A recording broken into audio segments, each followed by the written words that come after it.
누구한테 얘기했어? 경찰한테 말했어? 한지훈의 목소리가 떨렸습니다. 아니요. 이제 여기서 나가서 말하려고 했습니다. 죄를 지었으면 죄값을 치러야죠. 서민아가 단호하게 대답했습니다. 바로 그 순간 거실 입구에서 남자의 큰 목소리가 울려 퍼졌습니다. 한지훈 씨, 당신을 살인 및 살인 교사 혐의로 긴급 체포합니다. 오늘의 사연 시작하겠습니다. 다 들어보신 후 괜찮으셨다면 어디서 듣고 계시는지, 그리고 잘 들었다라는 댓글 하나 정도 남겨주실 거죠? 그럼 시작하겠습니다. 강남 부촌 골목길에 중년의 여성 서민아가 서 있었습니다. 색이 바랜 재킷을 입고 낡은 가방을 꽉 쥔 그녀는 눈앞에 펼쳐진 거대한 저택을 올려다보았습니다. 3층짜리 붉은 벽돌 저택은 마치 영화에서나 볼 법한 웅장함을 자랑했습니다. 머릿속에는 며칠 전 고용주가 했던 말이 생생하게 떠올랐습니다. 미나 씨, 이번 간병 일자리는 제가 특별히 신경 쓴 곳입니다. 미나 씨가 남편도 잃고 아들 병원비 때문에 너무 힘들어 하시는 거 알아요. 그래서 제가 특별히 소개시켜 드리는 겁니다. 24시간 간병이긴 하지만 급여가 다른 곳보다 2배는 더 나올 거예요. 정말 중요한 고객이니까 절대 실수하지 말고 잘해주세요. 서민아는 깊게 숨을 들이마셨습니다. 이 기회를 절대 놓치면 안 됩니다. 남편 상준이가 세상을 떠난 후 홀로 아들 서태준을 키우며 살아온 지 벌써 5년이 흘렀습니다. 그런데 얼마 전 태준이마저 교통사고를 당했습니다. 다행히 생명에는 지장이 없었지만 시력을 잃었습니다. 서울대 경영학과를 졸업하고 대기업에 취직해서 밝은 미래를 꿈꾸던 아들이 하루아침에 시각장애인이 된 것입니다. 각막 이식 수술을 하면 나아진다고 했지만 각막 기증자를 찾기가 하늘의 별 따기였습니다. 수술비는 물론이고 당장 태준이 병원비로만 나가는 비용이 매달 200만 원이었습니다. 서민아 혼자서 감당하기에는 너무 벅찬 금액이었습니다. 결국 집을 팔고 보험금을 모두 쏟아부었지만 여전히 부족했습니다. 지금 태준이는 평소 서민아를 잘 챙겨주던 아주버님 댁에서 지내고 있었습니다. 서민아는 떨리는 손으로 초인종을 눌렀습니다. 깔끔한 멜로디가 울려 퍼졌고 잠시 후 현관문이 조용히 열렸습니다. 30대 후반으로 보이는 단정한 여자가 나타났습니다. 이 저택의 며느리인 이수진이었습니다. 깔끔하게 빗어올린 머리와 고급스러운 옷차림을 한 그녀의 얼굴에는 따뜻한 미소가 떠 있었습니다. 오늘 오시기로 한 간병인 분이시죠? 저는 이 집 며느리 이수진이라고 합니다. 서민아는 급히 허리를 숙이며 인사했습니다. 네, 안녕하세요. 서민아입니다. 잘 부탁드립니다. 어머, 목소리가 참 좋으시네요. 어서 들어오세요. 현관을 들어서자 서민아의 입이 벌어졌습니다. 반짝이는 하얀 대리석 바닥이 거울처럼 빛났고 천장에는 크리스털 샹들리에가 화려하게 매달려 있었습니다. 벽면에는 값비싸 보이는 그림들이 걸려 있었고 커다란 화분에는 이름 모를 고급 식물들이 싱그럽게 자라고 있었습니다. 많이 놀라셨죠? 저도 처음 시집 왔을 때 정말 놀랐어요. 이수진이 이해한다는 듯 웃으며 말했습니다. 서민아는 자신의 초라한 모습이 이 화려한 집과 대조되어 몸이 움츠러들었습니다. 이수진은 서민아를 2층으로 안내했습니다. 계단은 넓고 우아했습니다. 난간은 고급 원목으로 만들어져 있었고 계단마다 깔린 카펫은 발걸음 소리를 조용하게 흡수했습니다. 여기가 아버님 방입니다. 이수진이 복도 끝에 있는 커다란 방문을 열었습니다. 방 안은 조용하고 깨끗했습니다. 중앙에는 큰 침대가 있었고 그 위에 노인 한 분이 조용히 누워 계셨습니다. 아버님이 뇌출혈로 쓰러지신 지 한 달째예요. 의식이 없으셔서 이렇게 누워 계시죠. 그 순간 서민아는 침대 위에 노인을 바라보며 온몸이 얼어붙었습니다. 심장이 미친 듯이 뛰기 시작했고 손끝이 차갑게 식어갔습니다. 아버지. 서민아의 얼굴이 창백해졌습니다. 코 모양, 귀의 생김새, 심지어 숨 쉬는 모습까지 모든 것이 기억 속의 아버지와 겹쳐 보였습니다. 그때 이수진이 걱정스러운 목소리로 물었습니다. 괜찮으세요? 갑자기 얼굴이 하얘지셨는데요. 서민아는 정신을 차리려고 애썼습니다. 아니야, 그럴 리 없어. 그냥 닮았을 뿐이야. 42년 전 헤어진 아버지가 여기 계실 리 없잖아. 아, 괜찮습니다. 처음이라 좀 긴장돼서요. 서민아는 가까스로 웃음을 지었습니다. 그때 이수진이 서민아의 표정을 유심히 살펴보더니 갑자기 손을 쳤습니다. 어머, 정말 신기하네요. 네. 미나 씨, 저희 아버님이랑 정말 많이 닮으셨어요. 처음 봤을 때부터 누군가 닮았다 싶었는데 저희 아버님이셨네요. 서민아의 심장이 또다시 빨라졌습니다. 목이 메어서 말이 나오지 않았습니다. 어디 가서 사람들이 보면 진짜 딸이라고 할 것 같아요. 이수진은 순진하게 웃으며 말했지만 서민아에게는 그 말이 천둥소리처럼 들렸습니다. 그런가요? 서민아는 어색하게 웃어넘겼지만 마음속으로는 폭풍이 일고 있었습니다. 이수진은 서민아를 침대 옆으로 안내했습니다. 아버님이 의식이 없으셔서 수액과 비위관으로 영양을 공급하고 있습니다. 이 파란 관이 비위관이고요. 이수진이 차근차근 설명했습니다. 서민아는 고개를 끄덕이며 들었습니다. 2시간마다 체위를 바꿔드려서 욕창을 방지해 주시고요. 네, 이해했습니다. 서민아는 전문 간병인답게 장비들을 살펴보며 고개를 끄덕였습니다. 그리고 이건 정말 중요한 건데요. 특별한 영양 수액입니다. 12시간마다 꼭 이걸로 교체해 주세요. 네, 알겠습니다. 서민아는 전문가답게 대답했지만 마음 한편으로는 여전히 노인의 얼굴이 신경 쓰였습니다. 더욱 자세히 들여다보고 싶었습니다. 그때 이수진이 말했습니다. 저희 이렇게 만난 것도 인연인데 간단히 차라도 한잔 하실까요? 서민아는 고개를 끄덕였습니다. 1층 소파에 잠시 앉아있자 60대 여성이 차쟁반을 들고 나타났습니다. 이 집의 가정부인 박순자였습니다. 깔끔한 앞치마를 입고 있었지만 표정이 굳어 있었습니다. 순자 씨, 새로 오신 간병인 분이세요. 이수진이 소개했습니다. 박순자는 서민아를 보더니 조용히 고개만 끄덕였습니다. 말 한마디 없이 차를 테이블에 내려놓고는 조용히 주방으로 사라졌습니다. 순자 씨가 낯을 많이 가리시고 말씀을 거의 안 하세요. 처음엔 좀 서먹하실 수도 있어요. 그래도 이 집에서 20년 동안 일하신 분이고 아버님이 많이 아끼시는 분입니다. 이수진의 설명에 서민아는 고개를 끄덕였습니다. 하지만 박순자의 차가운 시선이 왠지 불편하게 느껴졌습니다. 서민아는 따뜻한 차를 마시며 잠시 마음을 진정시키고 있었습니다. 그때였습니다. 현관 쪽에서 자동차 소리가 들리고 곧이어 현관문이 열렸습니다. 여보, 나왔어. 45세의 한지훈이 회사에서 돌아왔습니다.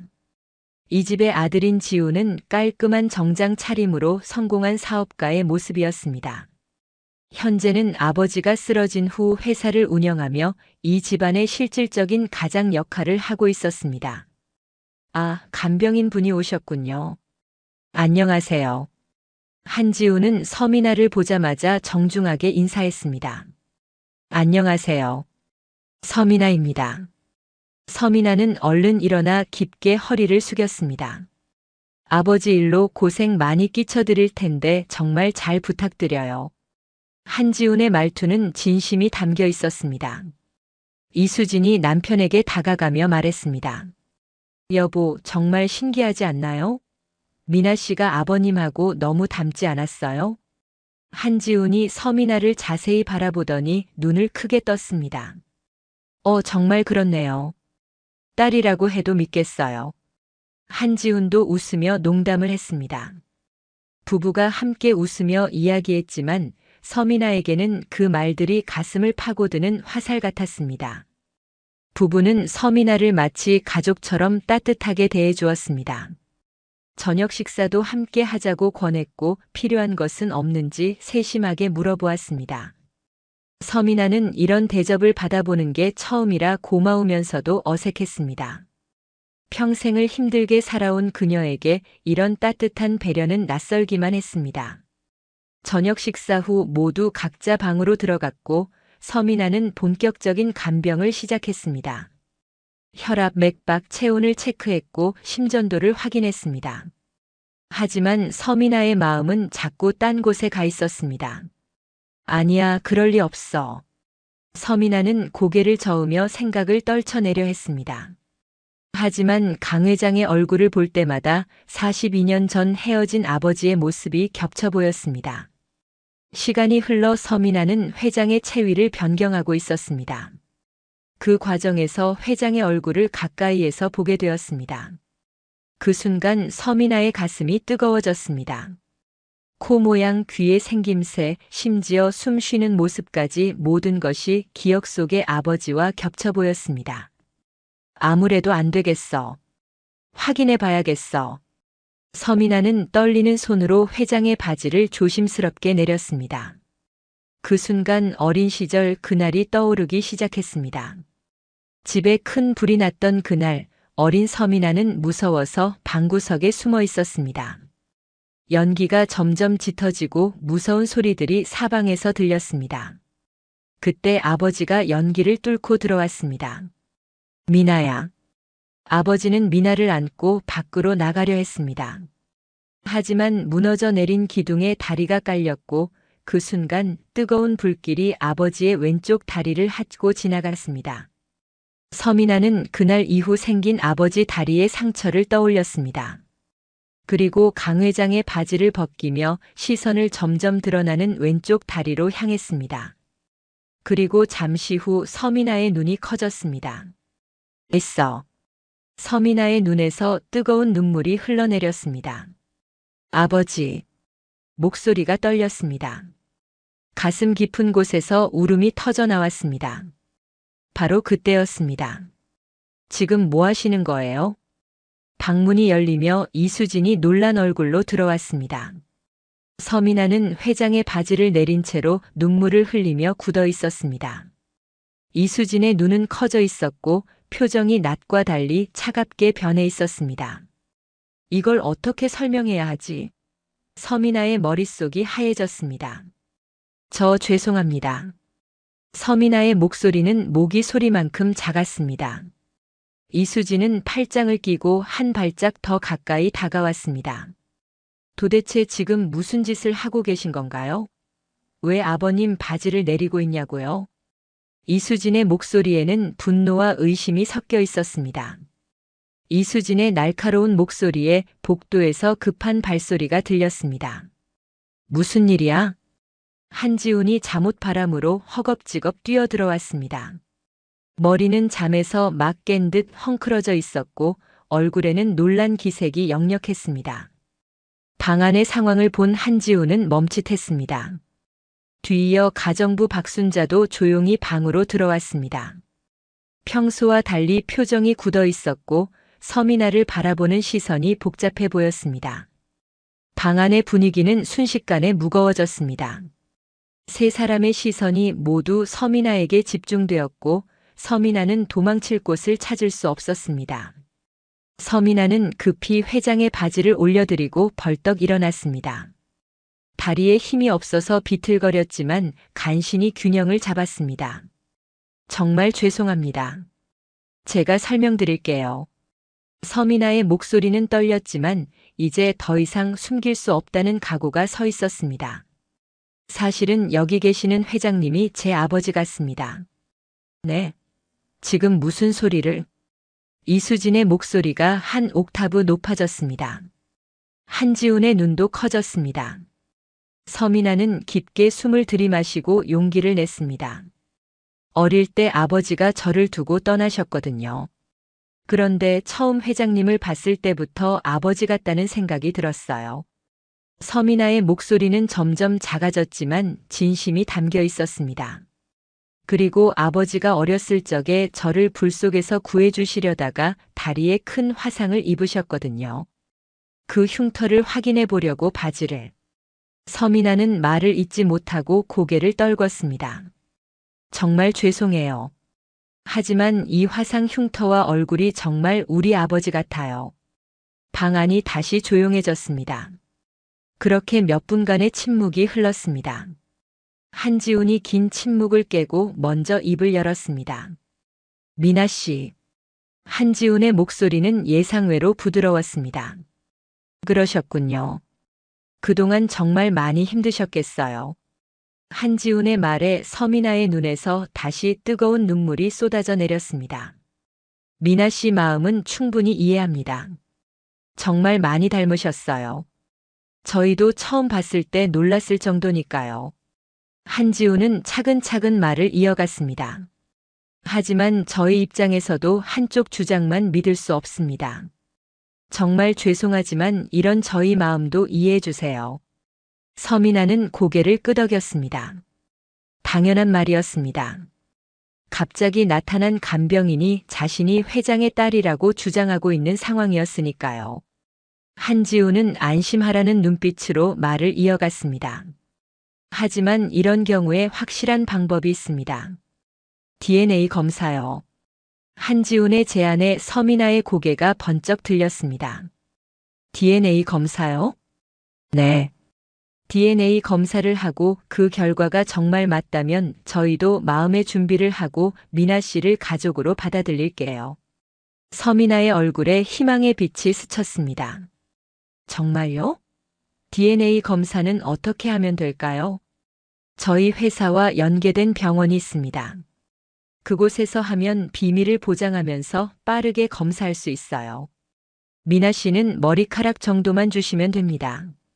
한지훈의 말에 서민아의 가슴이 뛰기 시작했습니다. 그리고 한지훈이 따뜻한 미소를 지으며 말했습니다. 미나 씨, 만약 결과가 기대한 것과 달라도 걱정 마세요. 이미 저희 집에 와주신 이상 저희는 가족이나 마찬가지니까요. 그때 이수진도 한 발짝 서민아에게 다가왔습니다. 아까의 차가운 표정은 사라지고 따뜻한 미소가 되돌아와 있었습니다. 미나 씨, 아까 소리 지른 거 죄송해요. 너무 놀라서 그랬어요. 이수진이 서민아의 손을 잡았습니다. 저도 미나 씨가 가족이 됐으면 좋겠네요. 서민아는 눈물이 계속 흘러서 말을 제대로 할 수 없었습니다. 정말 감사합니다. 다음 날부터 서민아의 마음가짐은 완전히 달라졌습니다. 강 회장을 돌보는 태도가 180도 바뀌었습니다. 더 이상 간병인과 회장의 관계가 아니었습니다. 아버지와 딸의 관계였습니다. 아버지. 서민아는 회장의 손을 조심스럽게 잡고 속삭였습니다. 그동안 잘 지내셨어요? 드디어 아버지를 만났는데 왜 이런 모습을 하고 계세요? 제가 열심히 간호해서 꼭 빨리 깨워드릴게요. 서민아는 DNA 검사 결과가 나오는 동안 최선을 다해 간병했습니다. 매 시간마다 체크해야 할 것들을 꼼꼼하게 확인했고 회장의 몸 상태를 세심하게 관찰했습니다. 박순자도 멀리서 서민아를 지켜보며 조용히 미소 지었습니다. 그리고 이틀 후 한지훈이 심각한 표정으로 서민아를 불렀습니다. 손에는 병원 봉투가 들려 있었습니다. 미나 씨, 결과가 나왔습니다. 서민아의 심장이 쿵쾅쿵쾅 뛰기 시작했습니다. 거실에 서민아, 한지훈, 이수진이 모여 앉았습니다. 박순자도 멀리서 상황을 지켜보고 있었습니다. 한지훈이 천천히 봉투를 뜯었습니다. 결과지를 꺼내보니 얼굴 표정이 어두워졌습니다. 미나 씨. 한지훈의 목소리가 무겁고 조심스러웠습니다. 정말 안타깝지만 서민아의 얼굴이 창백해지기 시작했습니다. 친부 관계가 아니라고 나왔습니다. 그 순간 서민아의 세상이 무너져 내렸습니다. 귀에서 웅하는 소리가 들렸고 눈앞이 캄캄해졌습니다. 그럴 리가. 서민아의 목소리는 떨렸습니다. 화상 흉터도 똑같고 얼굴도 그렇게 닮았는데 하지만 과학적으로는 친부 관계가 아니라고 나왔어요. 정말 죄송하지만 저희는 이 결과를 믿을 수밖에 없습니다. 한지훈이 결과지를 서민아에게 보여주었습니다. 하지만 서민아의 눈에는 그 글자들이 흐릿하게 보였습니다. 눈물로 범벅이 되어서 아무것도 제대로 볼 수 없었습니다. 이럴 수가. 서민아는 고개를 흔들며 현실을 부정하려 했습니다. 지난 이틀 동안 느꼈던 행복이 모두 거짓이었다는 사실을 받아들일 수 없었습니다. 제가 정말 바보였네요. 서민아의 목소리가 점점 작아졌습니다. 절망감이 파도처럼 밀려왔습니다. 정말 죄송해요. 정말 죄송합니다. 서민아는 고개를 푹 숙이고 흐느끼기 시작했습니다. 50년을 살면서 이렇게 창피하고 절망적인 순간은 처음이었습니다. 제가 주제도 모르고 남의 집에 와서 아버지라고 우기고 수치심과 절망감이 동시에 밀려왔습니다. 그동안 얼마나 불편하셨을까요? 서민아는 엉엉 울기 시작했습니다. 몸이 부르르 떨렸고 숨쉬기조차 힘들었습니다. 그때 이수진이 서민아 옆으로 다가가 어깨를 감쌌습니다. 미나 씨, 그만 우세요. 정말 괜찮습니다. 이수진의 목소리는 여전히 따뜻했습니다. 충분히 그럴 수 있어요. 한지훈도 고개를 끄덕였습니다. 맞습니다. 저라도 그랬을 것 같아요. 이수진이 서민아의 손을 꽉 잡았습니다. 미나 씨, 저희가 말했잖아요. 결과가 어떻게 나와도 저희는 이제 가족입니다. 부부의 따뜻한 위로에 서민아는 더욱 미안해졌습니다. 정말 감사합니다. 이걸 어떻게 갚아야 할지. 저희 아버님을 잘 부탁드려요. 그게 미나 씨가 해줄 일입니다. 이수진이 서민아의 눈물을 닦아주었습니다. 이제 그만 울고 힘내세요. 그날 밤 서민아는 혼자 강 회장을 돌보며 복잡한 마음을 정리했습니다. DNA 검사 결과에 크게 실망했지만 이 집 가족들의 따뜻한 배려에 감동했습니다. 어떻게든 이 배려에 보답하고 싶었습니다. 최선을 다해 간병하자. 그래서 회장님이 빠르게 의식을 되찾을 수 있도록 하자. 서민아는 회장의 손을 잡고 조용히 말했습니다. 회장님, 제가 착각을 했습니다. 죄송합니다. 제가 최선을 다해 돌봐드릴게요. 그때였습니다. 똑똑. 어디선가 작은 소리가 들렸습니다. 서민아는 고개를 들어 주위를 살펴보았습니다. 똑똑. 이번에는 더 선명하게 들렸습니다. 누군가 문을 조심스럽게 두드리는 소리 같았습니다. 거기 누구세요? 서민아가 조심스럽게 대답했지만 아무 대답이 없었습니다. 서민아는 방문을 살짝 열고 복도를 내다보았습니다. 하지만 복도는 조용했고 아무도 없었습니다. 이상하네. 분명히 소리가. 서민아가 다시 방으로 들어가려는 순간 발밑에 하얀 종이 한 장이 보였습니다. 서민아는 그 종이를 주워들었습니다. 손글씨로 급하게 쓴 듯한 짧은 메시지였습니다. 내일 사모님이 3시에 잠깐 나가십니다. 그때 뒷마당 빨래 넣는 곳으로 오세요. 이 집에는 무서운 비밀이 있습니다. 서민아의 손이 파르르 떨렸습니다. 심장이 갑자기 빨리 뛰기 시작했고 온몸에 소름이 돋았습니다. 누가 이런 쪽지를. 서민아는 다시 복도를 살펴보았지만 여전히 아무도 없었습니다. 그날 서민아는 잠을 잘 수 없었습니다. 도대체 무슨 비밀이 있다는 거지? 온갖 상상이 머릿속을 어지럽혔습니다. 다음 날 오후 3시 서민아는 창문 너머로 이수진이 현관을 나서는 모습을 조심스럽게 지켜보았습니다. 검은색 핸드백을 든 이수진이 점점 작아져 갔습니다. 서민아의 심장이 두근거리기 시작했습니다. 어젯밤 받았던 그 쪽지가 주머니에서 바스락거렸습니다. 뒷문을 열자 따스한 가을 햇살이 얼굴을 비쳤습니다. 뒷마당은 생각보다 넓었고 한쪽에는 빨래줄이 길게 쳐져 있었습니다. 그리고 그곳에서 가정부 박순자가 하얀 이불을 널고 있었습니다. 어제 쪽지를 준 분이 순자 씨? 서민아는 당황해 멈칫했습니다. 그 모습을 본 박순자는 이불에서 잠시 손을 떼더니 서민아에게 눈짓으로 신호를 보냈습니다. 이리 와서 도와달라는 뜻이 분명했습니다. 서민아는 최대한 자연스럽게 박순자에게 다가갔습니다. 그러자 박순자가 작은 목소리로 말했습니다. 빨래 넣는 것 좀 도와주세요. 서민아는 빨래 바구니에서 수건을 꺼내며 박순자 옆에 섰습니다. 두 여자는 나란히 서서 빨래를 널기 시작했습니다. 잠시 후 박순자가 고개를 돌리지 않은 채 낮은 목소리로 말했습니다. 이 집 모든 곳에 CCTV가 있습니다. 회장님이 계시는 방, 미나 씨가 계시는 방, 지금 이 뒷마당 모든 곳에요. 순간 서민아의 온몸에 긴장이 돌았습니다. 그러니까 앞으로 제가 무슨 말을 하든 저를 보지 마시고 계속 자연스럽게 빨래를 넣으세요. 절대 길게 대화하는 것처럼 보이면 안 됩니다. 고개도 끄덕이지 마세요. 박순자의 목소리는 침착했지만 긴장감이 느껴졌습니다. 서민아는 손으로 빨래를 정리하며 최대한 자연스럽게 행동하려 했습니다. 박순자가 침대볼을 털면서 더욱 조심스럽게 말을 이어갔습니다. 당신이 회장님에게 주는 수액, 그 안에 독이 들어 있습니다. 서민아의 손이 완전히 멈췄습니다. 심장이 쿵 하고 떨어지는 듯한 충격이었습니다.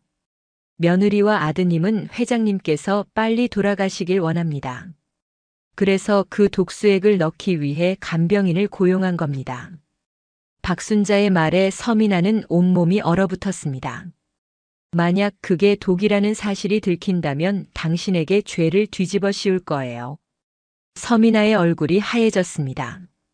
식은땀이 등줄기를 타고 흘러내리기 시작했습니다. 미나 씨, 제 얘기 듣고 계시죠? 네, 듣고 있습니다. 서민아의 목소리는 거의 들리지 않을 정도로 작았습니다. 박순자가 계속해서 경고했습니다. 그 수액 들고 경찰서 갈 생각 같은 건 하지 마세요. 서민아가 놀란 눈으로 박순자를 바라보았습니다. 말씀드렸다시피 이 집엔 CCTV가 모든 곳에 설치되어 있고 아드님은 경찰, 검찰 등 높은 위치에 있는 사람들과 친분이 깊습니다. 함부로 움직였다간 당신 목숨도 위험합니다. 박순자가 곁눈질로 서민아를 보고 다시 말을 이어갔습니다. 이 집에 유일하게 CCTV가 없는 곳은 단 하나, 며느리와 아드님이 사용하는 화장실입니다. 그 화장실에 들어가서 변기를 밟고 천장 환풍기를 열면 제가 그동안 모아놓은 증거가 있을 겁니다. 그 증거를 확인해 보세요. 그리고 박순자가 잠시 주위를 살펴보더니 더욱 조심스럽게 말했습니다. 제가 하나 의심하는 게 있습니다. 그 DNA 검사요. 박순자의 말에 서민아가 집중하기 시작했습니다. 그들은 회장님이 빨리 돌아가시길 원하고 있어요. 재산을 독차지하려고요. 그런 상황에서 만약 다른 자식이 나타난다면 그들은 어떤 기분일까요? 싫어하겠죠. 서민아가 작은 목소리로 대답했습니다. 네, 이건 확실하지 않지만 아마 그 DNA 검사 가짜일 확률이 있습니다. 서민아의 가슴이 뛰기 시작했습니다. 강 회장이 자신의 아버지일 수도 있다는 희망이 다시 살아나기 시작했습니다. 미리 회장님의 머리카락을 확보해 두세요. 그리고 집을 나갈 기회가 생기면 그때 꼭 DNA 검사를 다시 해보세요. 서민아는 작게 고개를 끄덕이며 말했습니다. 감사합니다. 박순자는 눈빛으로 그 감사를 받았습니다. 뒷마당에서의 대화가 끝나고 서민아는 급히 집 안으로 들어갔습니다. 온몸이 떨렸지만 이수진이 없는 지금이 증거를 확인할 수 있는 기회였습니다. 서민아는 떨리는 손으로 방문을 조심스럽게 열었습니다. 침실 안으로 들어가니 한쪽에 화장실 문이 보였습니다. 화장실 문을 열고 들어가자 작지만 깨끗한 공간이 나왔습니다. 서민아는 문을 잠그고 천장을 올려다보았습니다. 천장을 보니 환풍기가 있었습니다. 떨리는 손으로 환풍기 덮개를 열었습니다. 환풍기 안쪽을 더듬어 보니 비닐 포장된 꾸러미가 만져졌습니다. 서민아는 조심스럽게 그것을 꺼냈습니다. 꾸러미를 열어보니 작은 녹음기와 사진들이 들어 있었습니다. 서민아는 떨리는 손으로 녹음기를 켰습니다. 이수진의 목소리가 선명하게 들렸습니다. 여보, 아버님 수액 얼마나 더 필요해? 한지훈의 목소리가 이어졌습니다. 2달 정도면 증거 없이 죽일 수 있다고 하더라. 조금만 더 기다려. 서민아의 온몸이 얼어붙었습니다. 이어서 옆에 있는 사진을 봤습니다. 이수진이 수액에 뭔가를 넣고 있는 모습들이 찍혀 있었습니다. 내가 독이 든 수액으로 회장님을 죽이고 있었구나. 서민아는 벌벌 떨며 중얼거렸습니다. 갑자기 분노가 치밀어 올랐습니다. 자신을 이용해서 살인을 저지르게 한 그들에 대한 분노, 그리고 자신의 무지에 대한 분노가 뒤섞였습니다. 이 악마 같은 놈들. 바로 그때 현관문이 열리는 소리가 들렸습니다. 저 다녀왔어요. 이수진의 목소리였습니다. 서민아의 온몸이 얼어붙었습니다. 벌써? 서민아는 급히 증거들을 다시 비닐 포장에 넣어 환풍기 안에 숨겼습니다. 변기에서 내려오려는데 발걸음 소리가 가까워지고 있었습니다. 서민아는 간신히 바닥에 내려섰지만 다리에 힘이 없어서 비틀거렸습니다. 이수진이 침실로 들어오는 소리가 들렸습니다. 화장실에 누가 있나? 이수진의 목소리가 점점 가까워졌습니다. 서민아는 급히 화장실 문을 열고 나가려 했지만 바로 그 순간 이수진과 마주쳤습니다. 이수진은 의심스러운 눈으로 서민아를 바라보며 물었습니다. 여기서 뭐 하시는 거예요? 서민아의 얼굴은 창백했고 식은땀이 흘러내리고 있었습니다. 목구멍이 바짝 말라 말이 나오지 않았습니다. 하지만 뭔가 대답을 해야 했습니다. 이 침묵이 더 길어지면 더욱 의심받을 것 같았습니다. 죄송합니다. 다른 화장실이 물이 안 내려가서 급해서 여기 왔어요. 정말 죄송합니다. 서민아는 급하게 변명을 지어냈습니다. 하지만 말을 하면서도 자신의 목소리가 너무 부자연스럽다는 것을 느꼈습니다. 이수진의 표정이 미묘하게 변했습니다. 뭔가 석연치 않다는 듯한 의심스러운 눈빛이었습니다. 그랬군요. 이수진의 말투가 확연히 차가워졌습니다. 서민아는 그 변화를 온몸으로 느꼈습니다. 등골이 서늘해졌고 식은땀이 이마를 타고 흘러내렸습니다. 이수진은 벌벌 떨고 있는 서민아를 무시하고 화장실 안으로 들어갔습니다. 서민아는 어쩔 줄 몰라 했습니다. 그 시간이 지옥 같았습니다. 이수진은 화장실 안을 마치 수사관처럼 꼼꼼히 살펴보기 시작했습니다. 제발 환풍기는 보지 마. 서민아는 속으로 간절히 기도했습니다. 만약 이수진이 천장을 올려다보고 환풍기를 확인한다면, 그곳에 숨겨진 증거들이 발견된다면 상상만으로도 온몸이 오싹했습니다. 몇 분이 지났지만 서민아에게는 몇 시간처럼 길게 느껴졌습니다. 드디어 이수진이 화장실에서 나왔습니다. 하지만 표정은 여전히 석연치 않았습니다. 이수진은 서민아를 위아래로 훑어보더니 물었습니다. 근데 왜 땀을 그렇게 흘리세요? 이수진의 눈빛이 더욱 예리해졌습니다. 서민아는 또다시 당황했습니다.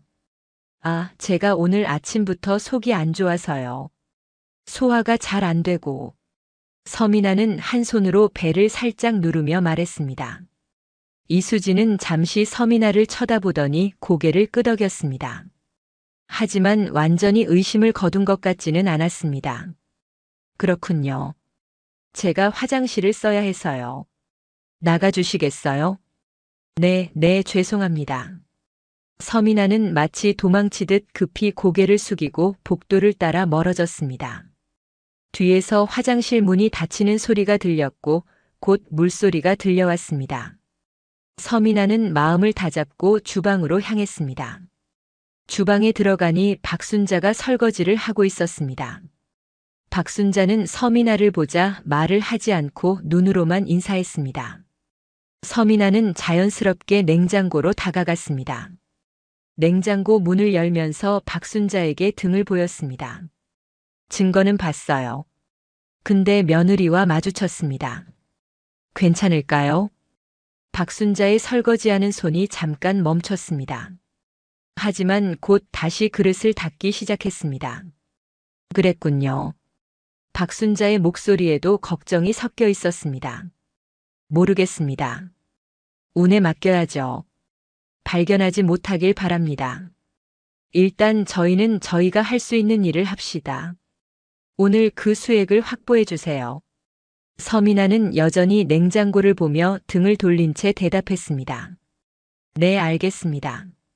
그날 밤 10시 정각 수액을 교체할 시간이 다가왔습니다. 서민아는 떨리는 손으로 수액을 준비했습니다. 수액을 들어 올리면서 낮에 빨래 널며 했던 박순자 씨의 당부가 떠올랐습니다. 오늘 수액을 교체할 때 회장님 왼쪽 다리 45도 각도에 서세요. 거기 서면 카메라가 가려집니다. 그때 독수액 대신 일반 수액으로 바꾸시고 독수액은 침대 밑으로 밀어주세요. 제가 나중에 청소할 때 회수하겠습니다. 서민아는 평소와 같이 수액을 들고 자연스럽게 강 회장에게 다가갔습니다. 하지만 속으로는 심장이 미친 듯이 뛰고 있었습니다. 침대 옆에 다가간 서민아는 자연스럽게 위치를 조정했습니다. 카메라 쪽을 등으로 가리면서 재빨리 행동을 시작했습니다. 손이 너무 떨려서 연결 부위를 맞추기가 쉽지 않았습니다. 한 번, 두 번 시도 끝에 간신히 연결에 성공했습니다. 서민아는 독수액백을 바닥에 내려놓고 발로 살짝 밀었습니다. 수액백이 침대 밑 깊숙한 곳으로 굴러들어갔습니다. 그리고 서민아는 회장님의 얼굴을 살펴보는 척하며 머리카락을 몇 가닥 뽑았습니다. 모든 작업을 마친 서민아는 다시 자연스러운 자세로 돌아섰습니다. 이제 끝이야. 서민아는 안도감과 함께 성취감을 느꼈습니다. 하지만 그 희망은 다음 날 아침 산산조각이 났습니다. 다음 날 아침 8시 서민아는 평소보다 일찍 일어났습니다. 강 회장의 상태를 체크하고 아침 간병을 시작했습니다. 잠시 후 한지훈이 심각한 표정으로 서민아를 불렀습니다. 미나 씨, 잠깐 얘기 좀 할까요? 한지훈의 목소리가 평소와 완전히 달랐습니다. 서민아는 한지훈을 따라 거실로 내려갔습니다. 거실에는 이수진도 함께 있었습니다. 앉으세요. 한지훈이 소파를 가리켰습니다. 서민아는 조심스럽게 앉았고 한지훈과 이수진은 그 앞에 서서 서민아를 내려다보았습니다. 분위기가 심상치 않았습니다. 죄송하지만 간병이를 그만해 주셨으면 합니다.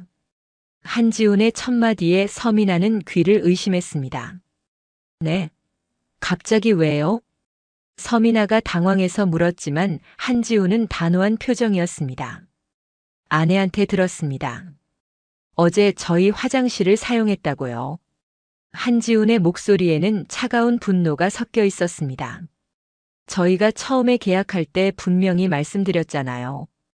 사적인 영역은 침범하지 말아달라고요. 서민아는 변명하려 했지만 말이 나오지 않았습니다.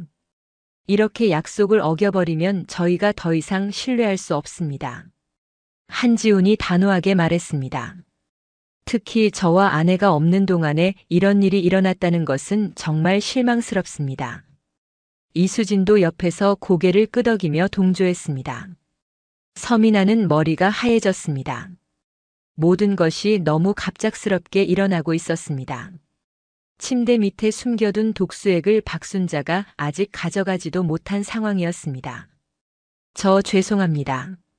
서민아가 뭔가 말해보려 했지만 한지훈이 손을 들어 막았습니다. 더 이상 할 말은 없습니다. 한지훈은 시계를 보며 말했습니다. 지금 짐 정리하시고 나가주세요. 급여는 오늘까지 계산해서 현금으로 드리겠습니다. 서민아는 더 이상 할 말이 없었습니다. 어벙벙한 상태로 고개만 끄덕였습니다. 네, 알겠습니다. 잠시 후 짐을 다 챙긴 서민아는 잠시 강 회장의 방 앞에서 멈춰섰습니다. 마지막으로 인사라도 드리고 싶었지만 이수진의 차가운 시선 때문에 그럴 수도 없었습니다. 서민아는 가방을 들고 1층으로 내려왔습니다. 서민아가 현관문을 향해 걸어갈 때 주방에서 가정부 박순자가 나왔습니다. 박순자는 서민아를 보며 안쓰러운 표정을 지었지만 아무 말도 할 수 없었습니다. 두 여자는 눈빛으로만 작별 인사를 나누었습니다. 그럼. 서민아는 작은 목소리로 인사하고 현관문을 열었습니다. 문이 닫히는 소리와 함께 서민아의 마지막 희망도 사라지는 것 같았습니다. 몇 걸음 걷다가 서민아는 버스 정류장 벤치에 주저앉았습니다. 다리에 힘이 빠져서 더 이상 서 있을 수가 없었습니다. 서민아는 주머니에 손을 넣었습니다. 구겨진 몇 장의 지폐와 함께 작은 하얀 봉투가 만져졌습니다. 어제 몰래 뽑아둔 강 회장의 머리카락이 들어있는 봉투였습니다. 그래, 아직 희망이 있어. 서민아의 마음에 작은 불씨가 다시 타오르기 시작했습니다. 서민아는 결심을 굳히고 버스에 올랐습니다. 시내 종합병원에 도착한 서민아는 진단검사의학과를 찾아갔습니다. DNA 친자 검사를 의뢰하고 싶습니다. 서민아는 떨리는 손으로 하얀 봉투에서 강 회장의 머리카락을 꺼냈습니다. 그리고 자신의 구강세포도 채취했습니다. 최대한 빠르게 결과 부탁드립니다. 서민아는 접수증을 받아들고 병원을 나섰습니다. 병원에서 나온 서민아는 시외버스 터미널로 향했습니다. 이제 갈 곳은 한 곳뿐이었습니다. 아들 태준이가 있는 아주버님 댁. 버스가 시골 마을에 도착했을 때는 해가 질 무렵이었습니다. 서민아는 무거운 발걸음으로 익숙한 골목길을 걸었습니다. 아주버님 댁은 작은 단층 집이었습니다. 낡았지만 정성스럽게 관리된 집이었습니다. 서민아가 대문을 열고 들어서자 집안에서 발걸음 소리가 들렸습니다. 누구세요? 서태준의 목소리였습니다. 태준아, 엄마야. 어머니. 태준이가 현관으로 나왔습니다. 28살의 태준이는 키가 크고 잘생긴 청년이었습니다. 하지만 조심스럽게 손을 앞으로 내미며 걷는 모습을 보니 서민아의 가슴이 미어졌습니다.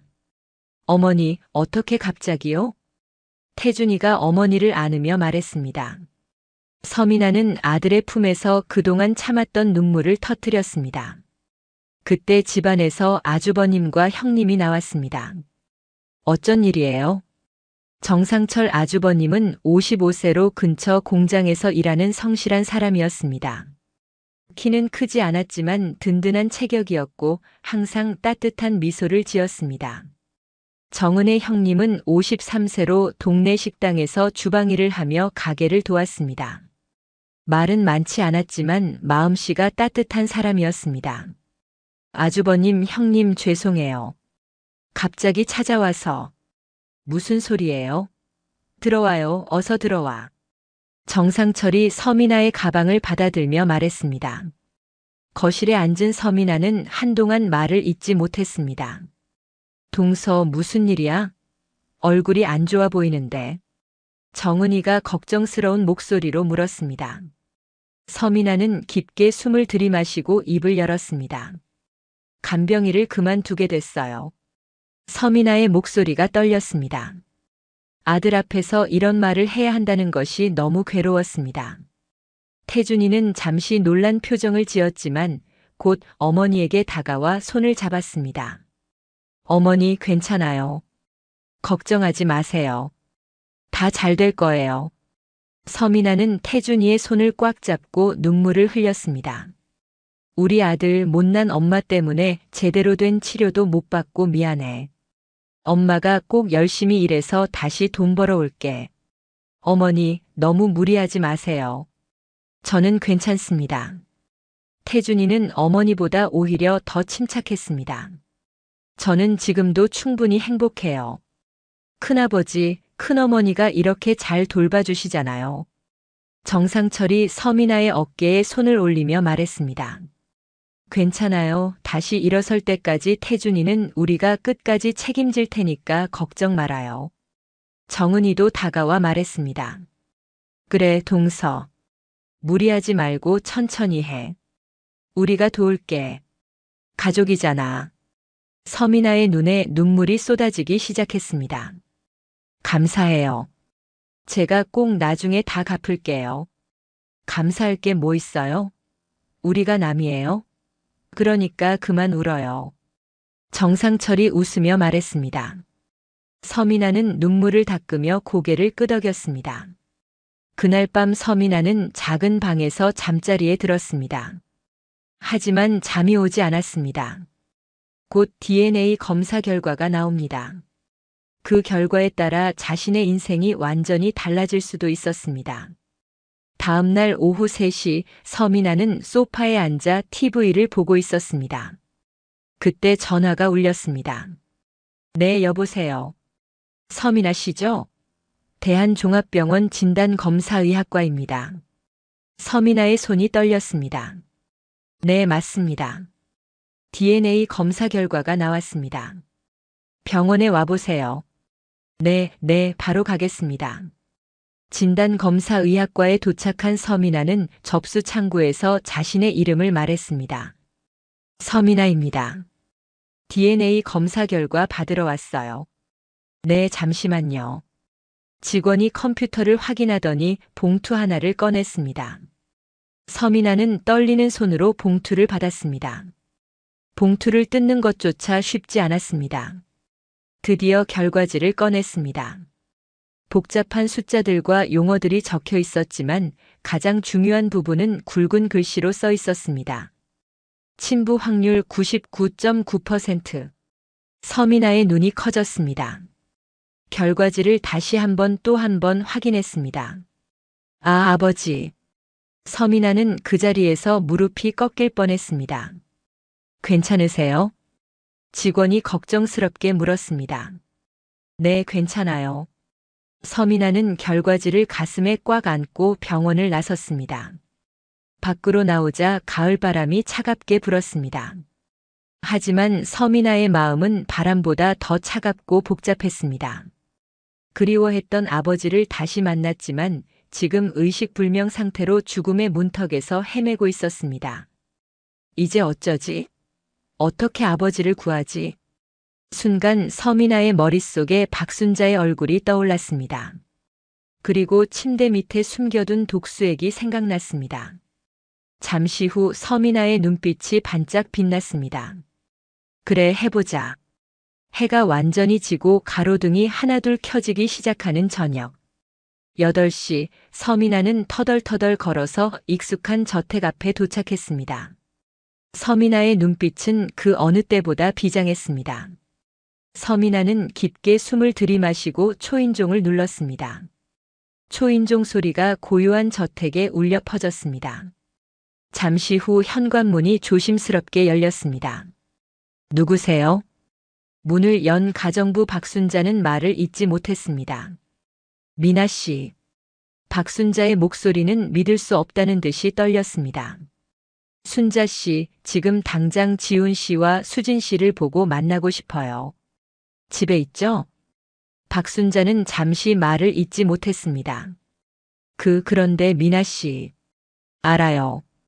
서민아가 박순자의 말을 자르며 말했습니다. 하지만 꼭 만나야 할 일이 있어요. 박순자는 잠시 망설이다가 뒤를 돌아보았습니다. 거실에서 저녁 식사하는 소리가 들렸습니다. 들어오세요.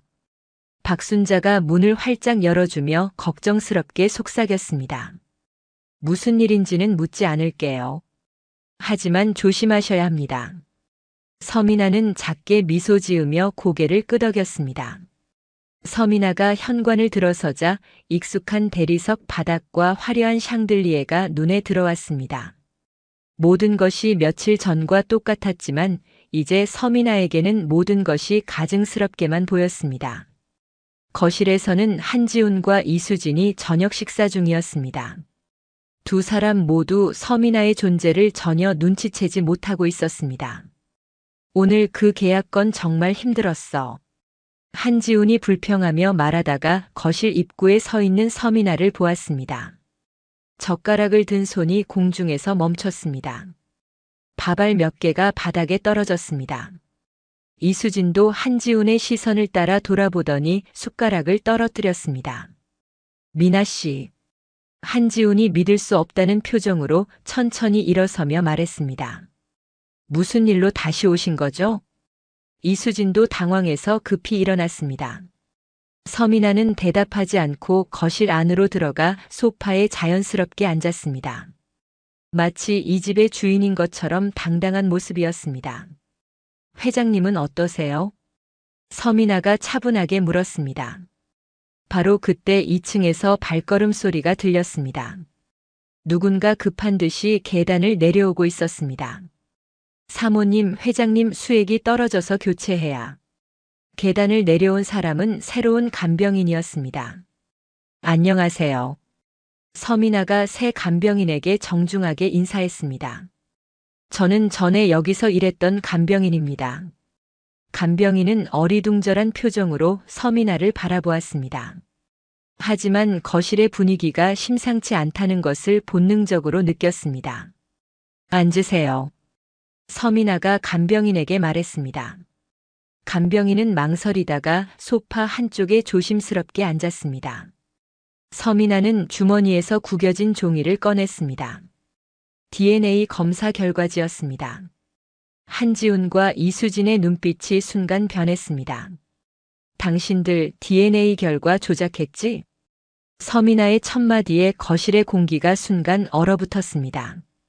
새로운 간병인은 무슨 말인지 몰라 당황했고 가정부 박순자는 표정이 굳어진 채 상황을 지켜보았습니다. 내가 다시 병원에 맡긴 결과 회장님은 우리 아버지로 밝혀졌어. 잠시 침묵이 흘렀습니다.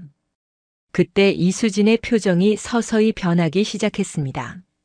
그동안의 친근하고 따뜻한 며느리의 모습이 조금씩 사라져가고 있었습니다. 한지훈도 마찬가지였습니다. 당황했던 표정이 점점 차가워지고 있었습니다. 그게 왜? 한지훈의 목소리가 갑자기 변했습니다. 존댓말에서 반말로 그리고 완전히 다른 톤으로 바뀌었습니다. 너는 우리 집안의 가족이 될 수 없어. 너같이 천박한 게 어디 이 집에 들어와서 딸 행세하려고. DNA 결과 조작, 그래, 내가 했다. 그거 일도 아니야. 그리고 있잖아. 한지훈은 서민아에게 점점 가까이 다가오더니 소름 끼치는 눈을 하고 작게 속삭였습니다. 사람 하나 죽이는 것도 일도 아니야. 새로운 간병인이 벌벌 떨기 시작했습니다. 가정부 박순자는 드디어 왔다는 듯한 표정으로 상황을 지켜보았습니다. 하지만 서민아는 한지훈의 협박에도 전혀 동요하지 않았습니다.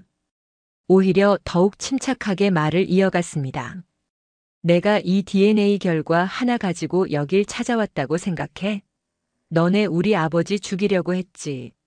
서민아가 새로운 간병인을 바라보며 물었습니다. 당신한테도 12시간마다 수액 교체하라고 했나요? 간병인이 놀란 눈으로 서민아를 바라보며 대답했습니다. 네.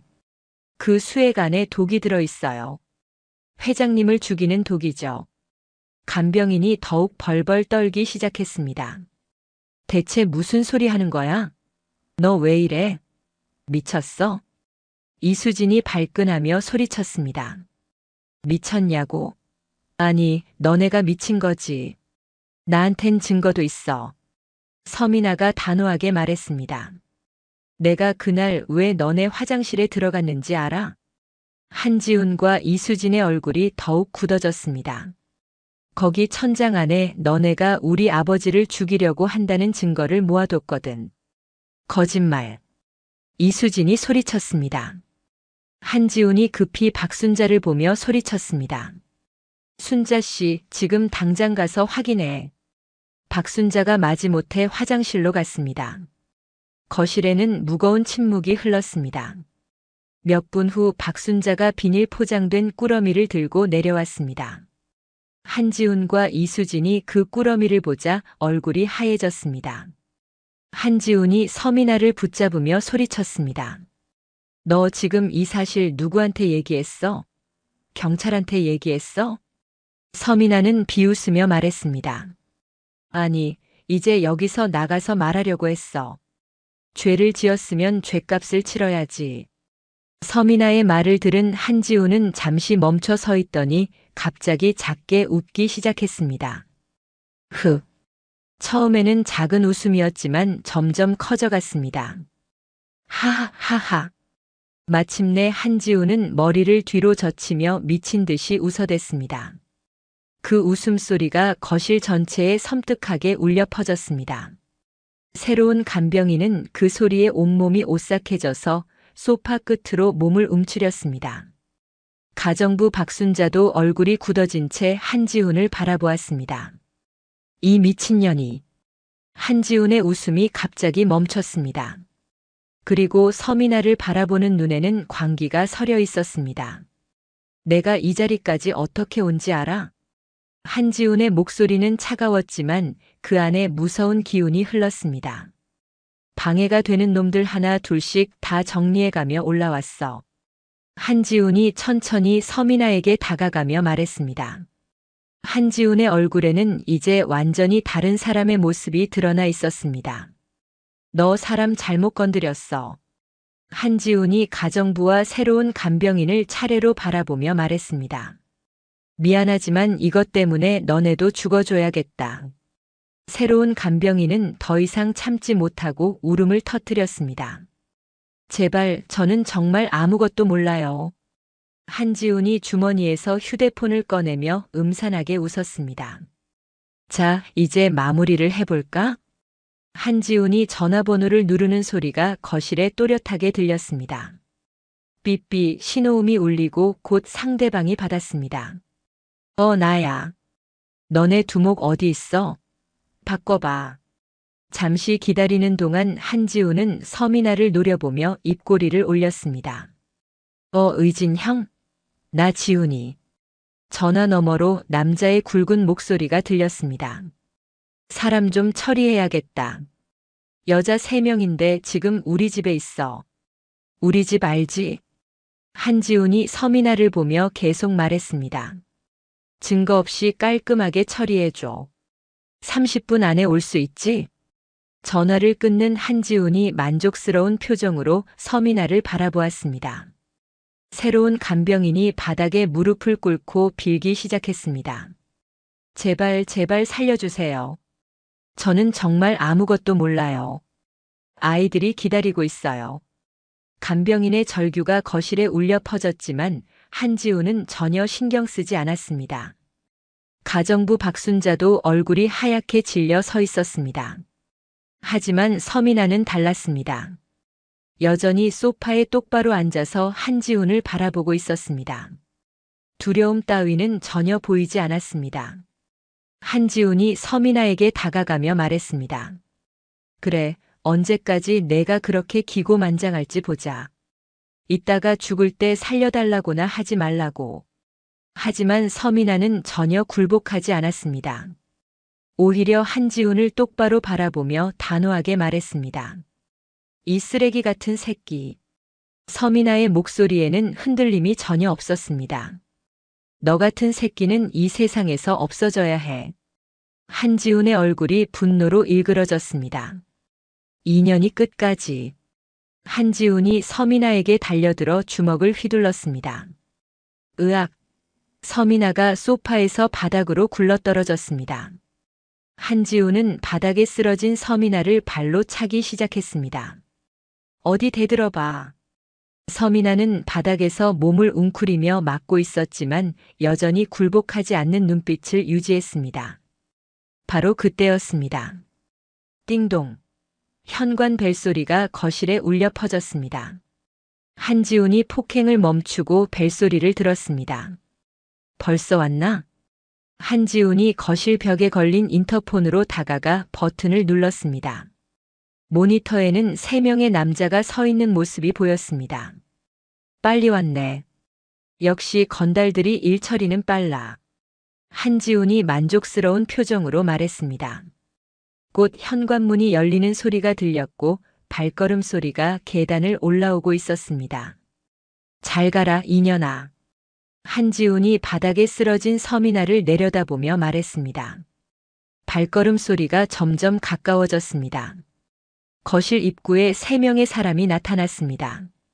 그 순간 맨 앞에 남자가 큰 소리로 소리쳤습니다. 한지훈 씨, 당신을 살인 및 살인 교사 혐의로 긴급 체포합니다. 순간 거실이 조용해졌습니다. 한지훈의 얼굴이 믿을 수 없다는 표정으로 변했습니다. 뭐라고? 들어온 사람들은 조직 폭력배가 아니라 경찰이었습니다. 이게 무슨? 한지훈이 당황해서 뒤로 물러섰습니다. 이수진도 얼굴이 하얗게 질려서 어쩔 줄 몰라 했습니다. 바닥에 쓰러져 있던 서민아가 천천히 일어났습니다. 그리고 주머니에서 휴대폰을 꺼냈습니다. 휴대폰 화면에는 통화 중이라는 표시가 떠 있었고 112번호가 찍혀 있었습니다. 서민아가 아픈 배를 부여잡고 미소 지으며 말했습니다. 잘 가라, 이 자식아. 한지훈과 이수진은 이제야 모든 것을 깨달았습니다. 자신들이 완전히 함정에 빠진 것을. 수갑이 채워진 한지훈이 마지막 발악을 했습니다. 너네 내가 누군지 알아? 내가 여기서 끝날 것 같아? 하지만 경찰들은 전혀 흔들리지 않았습니다. 한지훈과 이수진이 수갑을 찬 채로 끌려가는 모습을 서민아는 한동안 현관에 서서 멍하니 바라보고 있었습니다. 거실로 돌아오니 새로운 간병인이 소파에 앉아 아직도 벌벌 떨고 있었습니다. 끝난 건가요? 새로운 간병인이 떨리는 목소리로 물었습니다. 네, 이제 정말 끝났어요. 서민아가 지친 목소리로 대답했습니다. 서민아는 새로운 간병인에게 다가가 정중하게 말했습니다. 선생님, 정말 죄송했습니다. 오늘 이런 무서운 일에 휘말리게 해서요. 이제 여기서 나가셔도 돼요. 아무 문제 없을 겁니다. 간병인은 잠시 망설이다가 일어났습니다. 그럼 회장님은 누가 돌보시나요? 제가 돌볼 겁니다. 서민아가 미소를 지으며 대답했습니다. 간병인은 고개를 끄덕이고 자신의 가방을 챙겼습니다. 조심히 들어가세요. 서민아가 간병인을 현관까지 배웅했습니다. 문이 닫히고 나자 집에는 가정부 박순자와 서민아만 남게 되었습니다. 두 여자는 잠시 말없이 서로를 바라보았습니다. 순자 씨. 서민아가 먼저 입을 열었습니다. 정말 고생하셨습니다. 박순자가 고개를 저으며 대답했습니다. 당연한 일을 했을 뿐입니다. 아니에요. 순자 씨가 아니었다면 아버지는. 서민아의 목소리가 떨렸습니다. 그동안 정말 고마웠어요. 박순자의 눈에도 눈물이 맺혔습니다. 회장님이 깨어나셔서 딸을 만나야 할 텐데요. 그날이 올 겁니다. 분명히요. 서민아는 박순자의 손을 잡고 진심을 담아 말했습니다. 순자 씨, 저는 앞으로 이 집안에서 아버지를 회복시키는데 최선을 다할 겁니다. 그때까지 저를 도와주세요. 박순자가 고개를 끄덕였습니다. 당연하죠. 두 여자는 서로를 바라보며 미소 지었습니다. 그럼 이제 아버지께 가볼까요? 서민아가 일어서며 말했습니다. 2층 강 회장의 방에 들어가니 회장은 여전히 의식 없이 누워 있었습니다. 서민아는 침대 옆 의자에 앉아 아버지의 손을 잡았습니다. 아버지, 이제 안전해졌어요. 이제 아무도 아버지를 해치지 못해요. 강 회장의 얼굴은 평온해 보였습니다. 그날 이후 서민아는 다시 24시간 간병을 시작했습니다. 박순자도 서민아를 도와 회장을 정성껏 돌봤습니다. 그러던 어느 날 아침 서민아가 평소처럼 아버지의 상태를 확인하고 있을 때였습니다. 아버지, 오늘도 좋은 하루. 서민아가 말하다가 멈췄습니다. 강 회장의 눈꺼풀이 미세하게 떨리고 있었습니다. 아버지. 서민아가 더 가까이 다가갔습니다. 그때 강 회장의 눈이 천천히 열렸습니다. 아버지. 서민아가 감격해서 소리쳤습니다. 눈에서 뜨거운 눈물이 쏟아져 내렸습니다. 순자 씨. 서민아의 부르는 소리에 박순자가 급히 달려왔습니다. 회장님이 눈을 뜨셨어요. 하지만 강 회장은 눈만 뜨고 있을 뿐 다른 반응은 보이지 않았습니다. 말도 하지 못했고 몸도 움직이지 못했습니다. 그저 천장을 바라보고 있을 뿐이었습니다. 그래도 서민아에게는 기적 같은 순간이었습니다. 며칠이 더 지나자 강 회장에게 조금씩 변화가 생기기 시작했습니다. 처음에는 천장만 바라보던 회장이 이제는 고개를 조금씩 돌려서 주변을 둘러보기 시작했습니다. 아버지, 여기 봐주세요. 서민아가 아버지 앞에서 손을 흔들자 회장의 시선이 서민아를 향했습니다. 저 봐주시는 거죠? 제가 보이시죠? 강 회장의 눈에서 눈물이 흘러내리기 시작했습니다. 회장은 무언가 말하려고 하는 듯 입술을 움직였지만 소리는 나오지 않았습니다. 괜찮아요, 아버지. 천천히 하세요. 서민아가 아버지의 손을 꽉 잡으며 말했습니다. 그로부터 또 일주일이 지난 어느 날 강 회장이 다시 무언가 말하려고 했습니다. 이번에는 입술이 더 분명하게 움직였습니다. 안녕. 아주 작은 소리였지만 분명히 들렸습니다. 아버지. 서민아가 귀를 가까이 대고 들었습니다. 미나야. 서민아는 그 순간 온몸이 떨렸습니다. 아버지, 저를 알아보셨어요? 서민아가 눈물을 흘리며 물었습니다. 강 회장이 천천히 고개를 끄덕였습니다. 아빠가 딸 얼굴을 왜 몰라보겠니? 강 회장의 목소리는 매우 작았지만 서민아에게는 천둥 소리보다 크게 들렸습니다. 아버지. 서민아가 아버지를 조심스럽게 안았습니다. 아버지와 딸이 포옹하며 눈물을 흘렸습니다. 미안하다, 미나야. 강 회장도 눈물을 흘리며 말했습니다. 아니에요, 아버지. 이제 만났으니까 됐어요. 서민아는 그동안의 모든 한과 그리움이 눈물과 함께 흘러내리는 것을 느꼈습니다. 박순자도 멀리서 이 장면을 보며 조용히 눈물을 닦았습니다. 시간이 지나면서 강 회장의 몸은 놀라운 회복세를 보였습니다. 이제는 침대에서 일어나 앉을 수 있고 휠체어를 타고 집안을 돌아다닐 수 있을 정도가 되었습니다. 하지만 무엇보다 달라진 것은 그의 눈빛이었습니다. 죽음의 문턱에서 돌아온 후 더욱 예리해진 눈으로 주변의 모든 것을 관찰하고 있었습니다. 어느 날 강 회장은 채비서를 불렀습니다. 60대 초반의 단정한 남자가 급히 현관으로 뛰어왔습니다. 회장님. 채비서는 휠체어에 앉은 회장을 보고 감격했습니다. 채비서, 그동안 고생 많았어. 회장님이 쓰러지신 후로 정말 힘들었습니다. 차 안에서 채비서는 그동안의 상황을 자세히 보고했습니다. 회사에 도착하자마자 강 회장은 임원들을 긴급 소집했습니다. 대회의실에는 모든 임원들이 모였습니다. 여러분, 오랜만에 뵙습니다. 강 회장의 목소리는 약간 약해졌지만 여전히 위엄이 넘쳤습니다. 제가 쓰러진 후 회사가 많이 어려웠다고 들었습니다. 임원들이 고개를 숙였습니다. 하지만 이제 제가 돌아왔으니 차근차근 정상화시켜 나가겠습니다. 강 회장이 회의실을 둘러보며 말했습니다. 다만 한 가지 분명히 해둘 것이 있습니다. 여러분도 알다시피 지훈이가 지금 수사를 받고 있습니다. 회의실에 긴장감이 흘렀습니다. 지훈이가 저지른 일에 대해서는 여러분도 곧 자세히 알게 될 겁니다. 하지만 그것은 지훈 개인의 일이지 우리 회사와는 무관합니다. 강 회장의 목소리가 더욱 힘있게 변했습니다. 저는 이제 지훈을 아들이라고 생각하지 않습니다. 저에게 돌이킬 수 없는 상처를 입혔기 때문입니다. 임원들이 서로를 바라보며 놀라워했습니다.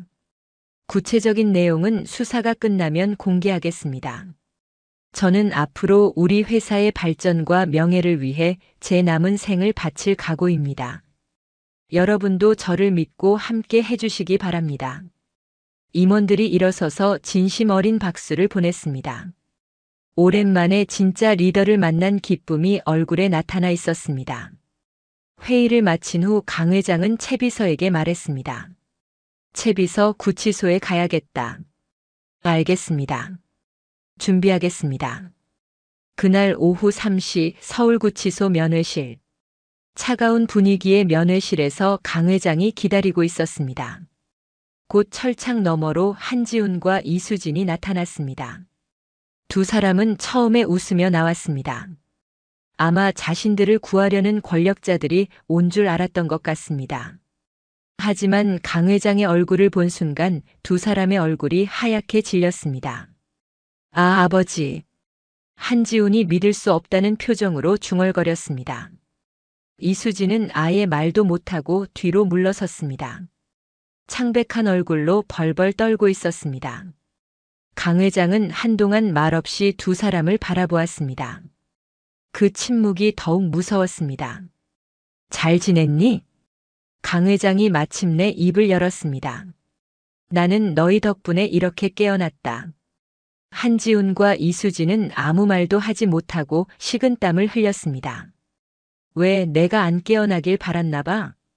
강 회장의 목소리가 점점 차가워졌습니다. 너희가 내 딸한테 했던 행동들, 그리고 나에게 했던 행동들 모두 들었다. 한지훈이 떨리는 목소리로 말했습니다.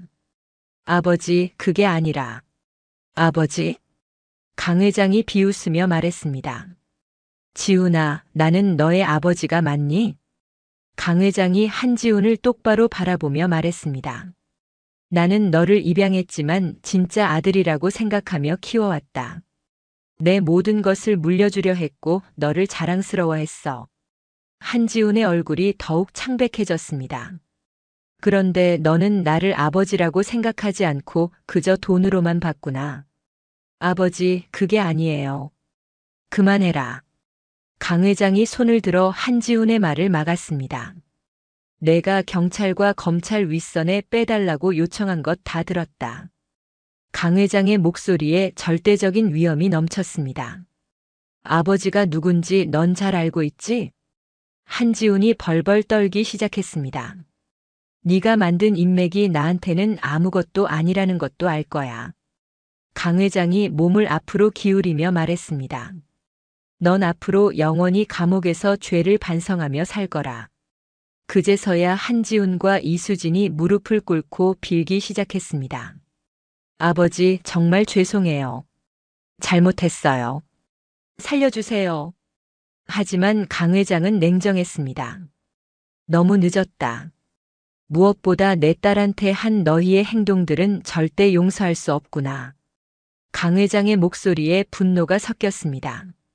잘 살아라. 다시는 보지 말자. 며칠 후 서울중앙지방법원 대법정은 방청객들로 가득 찼습니다. 오늘은 한지훈과 이수진에 대한 최종 판결이 선고되는 날이었습니다. 서민아는 방청석 맨 앞자리에 앉아 있었습니다. 옆에는 강 회장이 엄숙한 표정으로 앞을 바라보고 있었습니다. 피고인 한지훈, 이수진 일어서십시오. 판사의 목소리가 법정에 울려 퍼졌습니다. 한지훈과 이수진은 수갑을 찬 채로 떨리는 다리로 일어났습니다. 피고인 한지훈은 살인미수, 살인교사, 조직폭력배 사주, 협박 등의 혐의로 징역 25년을 선고합니다. 피고인 이수진은 살인미수 공모, 증거은닉, 협박 등의 혐의로 징역 15년을 선고합니다. 안 돼! 한지훈이 절규하며 바닥에 주저앉았습니다. 이수진도 비명을 지르며 울부짖었지만 법정의 판결은 이미 끝났습니다. 법정을 나오는 서민아와 강 회장은 깊은 숨을 들이마셨습니다. 이제 정말로 모든 것이 끝났습니다. 법정을 나온 후 강 회장은 서민아를 불렀습니다. 미나야, 태준이를 집으로 데려오자. 우리 같이 살자. 서민아의 눈에서 뜨거운 눈물이 흘러내렸습니다. 다음 날 저녁 강 회장과 서민아는 서태준을 데리러 정상철의 집으로 향했습니다. 채비서가 운전하는 고급 세단이 조용한 주택가 골목길을 천천히 지나갔습니다. 아버지, 긴장되세요? 서민아가 아버지의 떨리는 손을 보며 조심스럽게 물었습니다. 조금. 손자를 만날 생각하니 설레는구나. 잠시 후 차는 소박하지만 정갈한 단독주택 앞에 멈췄습니다. 서민아가 벨을 눌렀습니다. 네, 누구세요? 익숙한 정상철의 목소리가 인터폰으로 들려왔습니다. 아주버님, 저 미나예요. 잠시 후 현관문이 열리고 정상철이 나타났습니다. 그의 얼굴은 여전히 따뜻하고 인자한 미소를 띠고 있었습니다. 어서 와요. 정상철이 서미나를 반갑게 맞으며 강 회장을 바라보았습니다. 반갑습니다. 이야기 전해 들었습니다. 정상철의 목소리에는 진심 어린 반가움이 묻어 있었습니다. 강 회장이 휠체어에 앉은 채로 정중히 고개를 숙였습니다. 안녕하세요. 늦은 시간에 갑자기 찾아뵈서 죄송합니다. 아니에요. 언제든지 환영합니다. 추우시니까 빨리 안으로 들어오세요. 정상철이 현관문을 활짝 열어주었습니다. 정은이가 앞치마를 두르고 나왔습니다. 서미나를 보자마자 얼굴이 환하게 밝아졌습니다. 동서 잘 지냈어? 정은이가 큰 걸음으로 다가와 서미나의 두 손을 꽉 잡았습니다. 형님, 그동안 정말 고마웠어요. 서미나의 목소리가 떨리며 눈물이 글썽이기 시작했습니다. 잠시 후 방문이 조심스럽게 열리며 서태준이 나타났습니다. 어머니. 태준이가 익숙한 어머니의 목소리 방향으로 고개를 돌리며 천천히 걸어왔습니다. 우리 아들, 엄마 왔어. 서미나가 태준이에게 다가가 손을 잡았습니다. 태준아, 소개시켜줄 사람이 있어. 이분이 너의 할아버지야. 태준이가 놀란 듯 멈춰섰습니다. 할아버지? 정말 할아버지이신가요? 태준이가 조심스럽게 할아버지가 계신 방향으로 고개를 돌렸습니다. 강 회장의 눈에서 벌써 눈물이 흘러내리고 있었습니다. 그래, 우리 손자 태준아, 할아버지가 여기 있어. 강 회장이 떨리는 목소리로 말했습니다. 태준이가 조심스럽게 할아버지에게 다가왔습니다. 한 걸음, 두 걸음. 마침내 회장의 휠체어 앞에 섰습니다. 할아버지, 손 좀 잡아도 될까요? 물론이지. 강 회장이 떨리는 손을 내밀었습니다. 따뜻해요. 태준이가 할아버지의 손을 두 손으로 감싸며 말했습니다. 죄송하지만 얼굴도 한번 만져봐도 될까요? 그럼. 강 회장이 태준이의 손을 잡아 자신의 얼굴에 갖다 댔습니다. 태준이가 할아버지의 얼굴을 조심스럽게 만지기 시작했습니다. 이마, 눈썹, 코. 손끝으로 할아버지의 모습을 그려가며 기억하려 했습니다. 제가 지금 할아버지의 모습을 볼 수는 없지만 태준이의 목소리가 떨렸습니다. 느껴져요. 누구보다 따뜻하고 강인하고 멋진 분이시라는 걸요. 강 회장의 눈에서 뜨거운 눈물이 줄줄 흘러내렸습니다. 할아버지, 저희에게 와주셔서 감사합니다. 태준이가 깊숙이 고개를 숙이며 말했습니다. 태준아. 강 회장이 손자를 꽉 안으며 울먹였습니다. 할아버지가 너무 늦게 찾았구나. 미안해. 태준이도 할아버지를 꽉 안으며 눈물을 흘렸습니다. 정상철과 정은이도 이 감동적인 장면을 보며 함께 눈물을 흘렸습니다. 한참의 시간이 지나고 가족 모두 소파에 앉아 대화를 나누기 시작했습니다. 그때 강 회장이 일어나더니 정상철과 정은이가 앉아있는 소파 앞에서 무릎을 꿇었습니다. 어머나. 정은이가 깜짝 놀라며 소리쳤습니다. 왜 이러세요? 정상철도 당황해하며 급히 일어나 회장을 일으키려 했습니다. 하지만 강 회장은 고개를 깊숙이 숙이며 떨리는 목소리로 말했습니다. 그동안 우리 딸과 손자를 돌봐주셔서 정말 감사합니다. 강 회장의 목소리가 울먹였습니다. 두 분께서 챙겨주지 않았다면 저는 딸을 만나지 못했을 겁니다. 정상철이 강 회장의 팔을 잡으며 간곡히 말했습니다. 이제 일어나세요. 마침내 강 회장이 정상철과 정은이의 도움을 받아 일어났습니다. 강 회장이 두 사람의 손을 번갈아 꽉 잡으며 말했습니다. 이제 앞으로는 두 분께서 편하게 지내실 수 있도록 제가 모든 걸 책임지겠습니다. 그렇게 서태준은 할아버지와 어머니와 함께 살기 시작했습니다. 강 회장은 손자의 각막 이식을 위해 노력했지만 기증자를 찾기가 어려웠습니다. 그로부터 한 달이 더 지난 어느 날 밤이었습니다.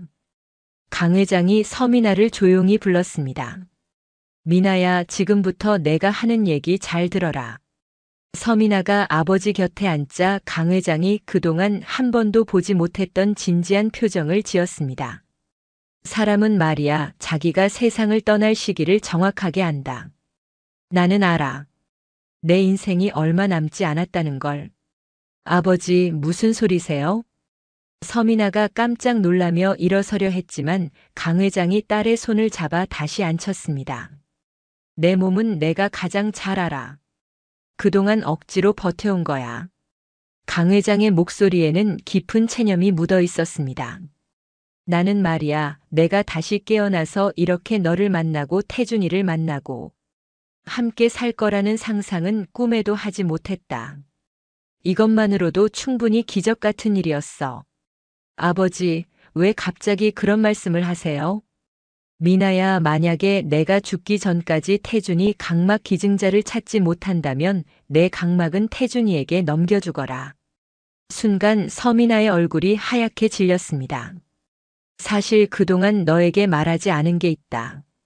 내 각막이 기증에 적합한지 여러 검사를 받아왔다. 다행히 나이에 비해 각막은 아주 좋다고 해. 그러니까 내 각막을 태준이에게. 무슨 소리예요? 그게. 아버지, 그런 말씀하지 마세요. 서미나가 눈물을 흘리며 소리쳤습니다. 아버지가 없으면 저는 어떻게 살아요? 미나야, 울지 마라. 강 회장이 딸의 눈물을 닦아주며 말했습니다. 이건 할아버지가 손자에게 줄 수 있는 가장 큰 선물이야. 그리고 미나야. 강 회장이 서미나를 바라보며 눈물을 흘리기 시작했습니다. 그동안 혼자 힘들게 살게 해서 미안했다. 강 회장의 목소리가 떨렸습니다. 나는 너를 사랑하지 않아서 떠난 게 아니다. 그때 난 사업에 실패했었어. 거액의 빚이 생겼고 사채까지 손을 댔다. 어느 순간 조폭들이 찾아와 너를 두고 협박을 하더라.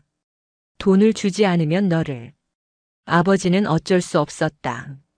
서미나도 눈물을 흘리며 아버지의 말을 들었습니다. 너를 보육원에 잠시 맡겨놓고 나중에 상황이 나아지면 다시 찾으려고 했는데 못 찾았어. 강 회장이 서미나의 손을 꽉 잡으며 말했습니다. 이 못난 아버지를 용서해 다오. 아버지, 괜찮아요. 서미나가 아버지를 꽉 안았습니다. 다 이해해요. 오히려 아버지가 많이 힘드셨죠? 그동안 고생 많으셨어요. 괜찮아요. 두 사람은 서로를 꽉 안고 한참을 울었습니다. 그로부터 몇 개월 후 강 회장은 정말 거짓말처럼 세상을 떠났습니다. 조용한 아침에 평화롭게 눈을 감았습니다. 그리고 회장의 유언에 따라 각막 이식 수술이 즉시 준비되었습니다. 최고의 의료진이 동원되었고 수술은 완벽하게 성공했습니다. 수술 후 며칠이 지나고 드디어 붕대를 풀 날이 왔습니다.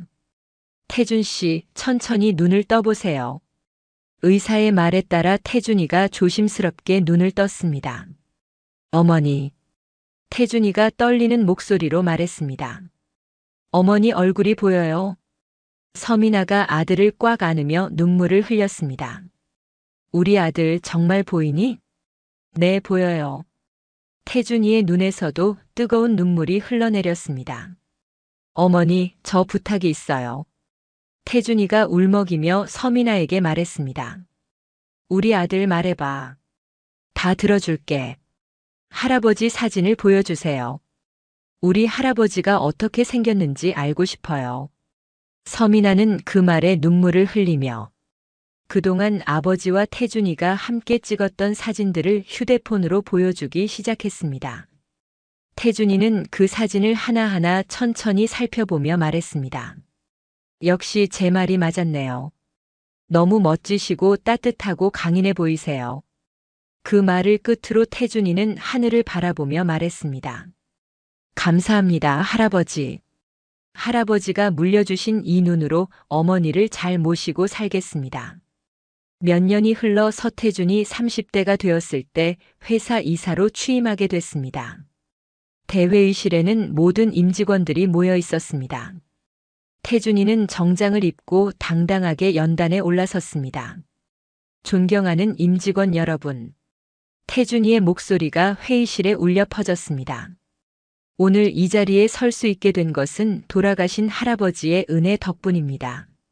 할아버지께서 보여주신 진정한 사랑과 희생의 의미를 저는 절대 잊지 않겠습니다. 임직원들이 박수를 쳤습니다. 할아버지의 정신을 이어가겠습니다. 이 회사를 더욱 발전시켜 사회에 기여하는 기업으로 만들겠습니다. 할아버지께서 제게 주신 이 눈으로 더 멀리, 더 넓게 보며 회사를 이끌어 가겠습니다. 태준이의 감동적인 연설에 모든 사람들이 기립박수를 보냈습니다. 취임식이 끝난 후 서태준과 서미나, 박순자 3명은 강 회장의 묘소를 찾았습니다. 푸른 언덕 위에 자리 잡은 묘소는 햇살을 받아 따뜻하게 빛나고 있었습니다. 3명이 나란히 서서 묘비 앞에 꽃을 놓고 절을 올렸습니다. 할아버지 잘 지내셨죠? 태준이가 무릎을 꿇고 말했습니다. 할아버지 눈으로 보는 세상은 정말 따뜻합니다. 매일매일이 감사합니다. 사랑해요, 할아버지. 서미나도 무릎을 꿇고 아버지께 인사했습니다. 아버지, 아버지와 함께했던 짧은 시간은 제 인생에서 가장 행복한 시간이었습니다. 사랑해요, 영원히. 박순자도 깊숙이 절을 올리며 말했습니다. 회장님, 저희 잘 살고 있어요. 미나 씨랑 태준이 저 끝까지 행복하게 살다 갈 테니까 걱정하지 마시고 푹 쉬세요. 따뜻한 오후 햇살이 3명을 포근히 감싸주었습니다. 바람이 살랑살랑 불어와 그들의 머리카락을 흔들었습니다. 3명은 한참을 그 자리에 서서 묘소를 바라보았습니다. 그들의 얼굴에는 평화로운 미소가 떠올라 있었습니다. 오늘의 사연은 여기까지입니다. 혹시 끝까지 들어주신 분이 계시다면 구독과 좋아요, 그리고 댓글로 잘 들었어요 라는 한마디면 제게 큰 힘이 됩니다. 감사합니다.